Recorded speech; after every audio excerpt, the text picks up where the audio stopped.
Bonjour et bienvenue à cette merveilleuse matinée du vendredi.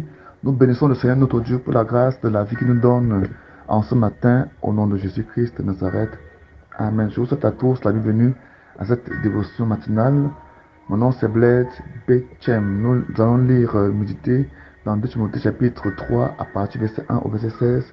L'apôtre Paul prend soin d'informer, de parler à Timothée de manière claire de la méchanceté qui ira grandissant. Voilà pourquoi ce matin, je voudrais aussi vous amener à comprendre cela et à ne pas être étonné comme ceux qui n'ont pas la foi, comme ceux qui n'ont pas la connaissance de Dieu, comme ceux qui n'ont pas la connaissance des choses, des événements de la fin. La méchanceté grandissante des hommes n'est que l'un des signes annonciateurs avant-coureurs de la venue de Jésus. Il dit dans le livre de 2 Timothée 3, il dit, sache que dans la période finale de l'histoire des temps, seront difficiles.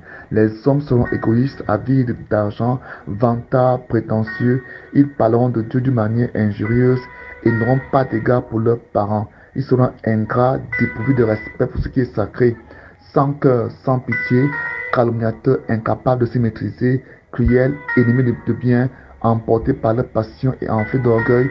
Ils seront prêts à toutes les trahisons et ils aimeront le plaisir plus que Dieu. Certes, ils resteront attachés aux pratiques extérieures de la religion, mais en réalité, ils ne voudront rien savoir de ce qui en fait la force.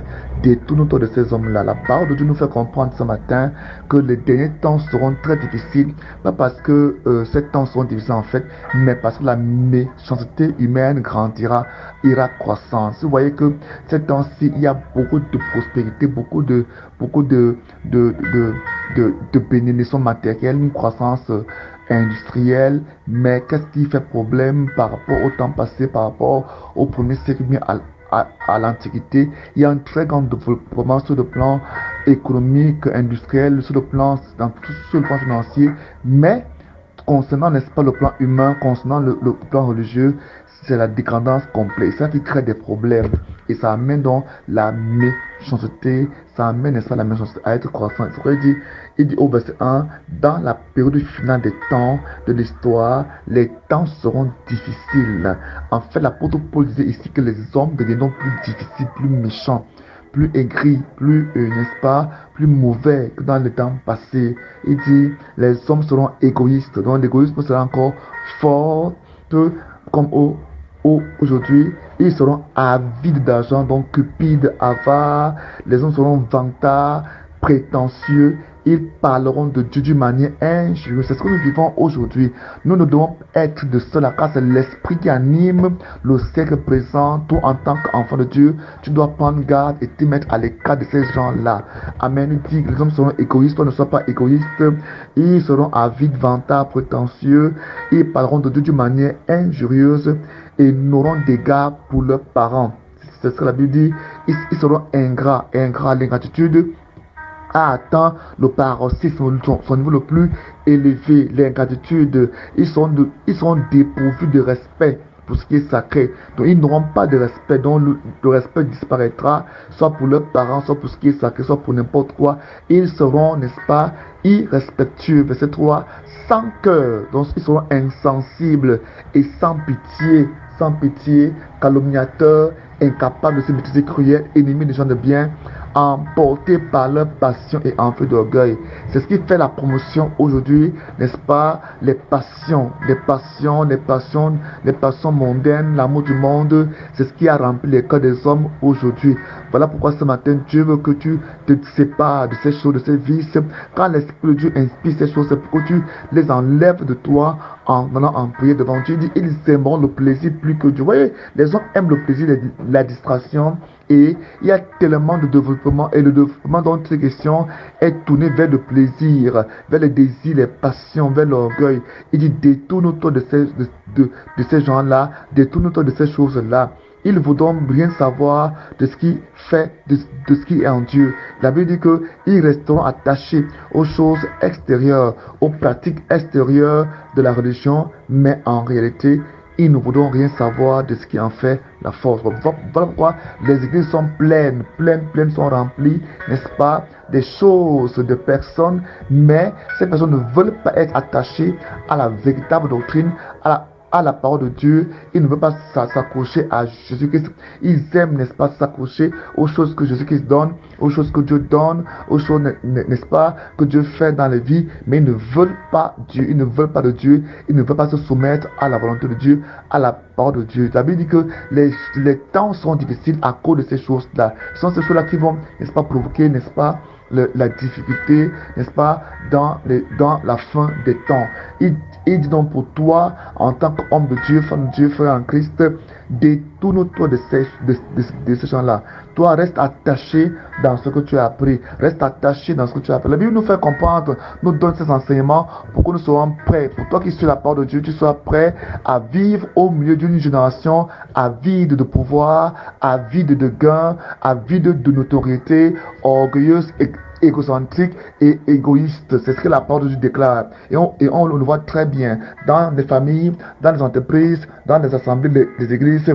On voit cette histoire, cet esprit se manifester. L'égoïsme, l'avidité, la cupidité, la vantardise, la prétention, le narcissisme, n'est-ce pas, les paroles injurieuses dites contre Dieu et le manque de respect, que ce soit à l'égard des parents spirituels, des aînés, des grands frères et même de ce qui est sacré et même de l'autorité administrative, politique que Dieu a placée dans nos pays. Nous manquons de respect. C'est pourquoi vous voyez, n'est-ce pas, beaucoup de gens se manifester et dit, ils seront sans cœur, sans pitié, calomniateurs, incapables de se maîtriser. Vous voyez les meurtres autour de nous, les meurtres, les guerres, n'est-ce pas? L'être humain n'a plus de valeur aujourd'hui parce que les gens sont incapables de maîtriser leur colère, de maîtriser leur pulsion. Ils manifestent clairement ce texte de la parole de Dieu. Il dit, ils seront calomniateurs, incapables de se maîtriser, cruels, ennemis des gens du bien, emportés par les passions. Donc si tu vis dans cette génération, tu dois, n'est-ce pas, te mettre à l'esprit que les hommes sont comme ça, que les hommes sont ainsi, et tu dois te préparer non seulement, n'est-ce pas, à ne pas être de ces gens qui hébergent ce caractère en eux, qui hébergent ces vices en eux, mais tu dois aussi être de ces personnes-là qui manifestent le caractère de Christ. C'est ce que Dieu attend de toi. Dieu attend de moi que nous soyons différents, que je sois différent. Dieu attend de toi que nous soyons différents dans cette génération, que nous puissions, n'est-ce pas, nous rester attachés à la véritable doctrine, de demeurer attachés à Christ, de demeurer attachés à la véritable parole de Dieu. Voilà ce que Dieu veut pour toi. Voilà ce que Dieu veut pour moi. Dieu ne veut pas que nous courons derrière des fables, derrière, n'est-ce pas, des histoires à dormir debout, derrière, n'est-ce pas, des vices qui nous éloigneront de Christ, mais que nous apprenons à nous rapprocher de lui et à manifester le caractère de Christ. Au lieu qu'on soit égoïste, nous devons plutôt, n'est-ce pas, manifester le fruit de l'Esprit de Dieu, le fruit du Saint-Esprit, pour montrer par là que Dieu est en nous. Que Dieu bénisse ce matin, pendant que vous suivez ces paroles et pendant que vous la partagez. Il dit, mais pour toi, pourquoi il dit toi? Parce que là-bas, il s'agit, n'est-ce pas, d'une vie spirituelle, une vie solitude, une vie, n'est-ce pas, solitaire. Il s'adresse ici à Timothée, mais Paul aussi s'adresse aussi à toi. Le Saint-Esprit, au travers de Paul, parle à chacun de nous en ce matin, n'est-ce pas, de nous détourner de ces vices, de nous détourner, n'est-ce pas, de ces personnes et de rester attachés à la parole de Dieu, de rester attachés. Et David dit que nous serons persécutés. C'est à cause du fait que nous nous détournons de ces choses que la persécution, n'est-ce pas, arrive dans ta vie. Et il le dit au verset d'après, il dit que ceux qui voudront vivre pieusement en Christ seront persécutés. Dans cette atmosphère, au verset 13, il dit, mais en fait, tous ceux qui sont décidés à vivre dans l'attachement à Dieu par leur union avec Jésus-Christ connaîtront la persécution. Verset 13, mais les hommes méchants et les charlatans s'enfonceront de plus en plus dans le mal, trompant les autres et se trompant eux-mêmes. Mais toi, détourne-toi d'eux, sois différent, parce que Dieu amènera et appellera toutes ces choses-là en jugement. Sois donc béni ce matin, pendant que tu persévères, pendant que tu demeures fidèle aux choses que tu as entendues à Christ, que Dieu te bénisse au nom de Jésus-Christ de Nazareth. Amen. Mon contact, c'est le plus 237 6 95 66 15 25. Soyez bénis au nom puissant de Jésus-Christ de Nazareth. Amen.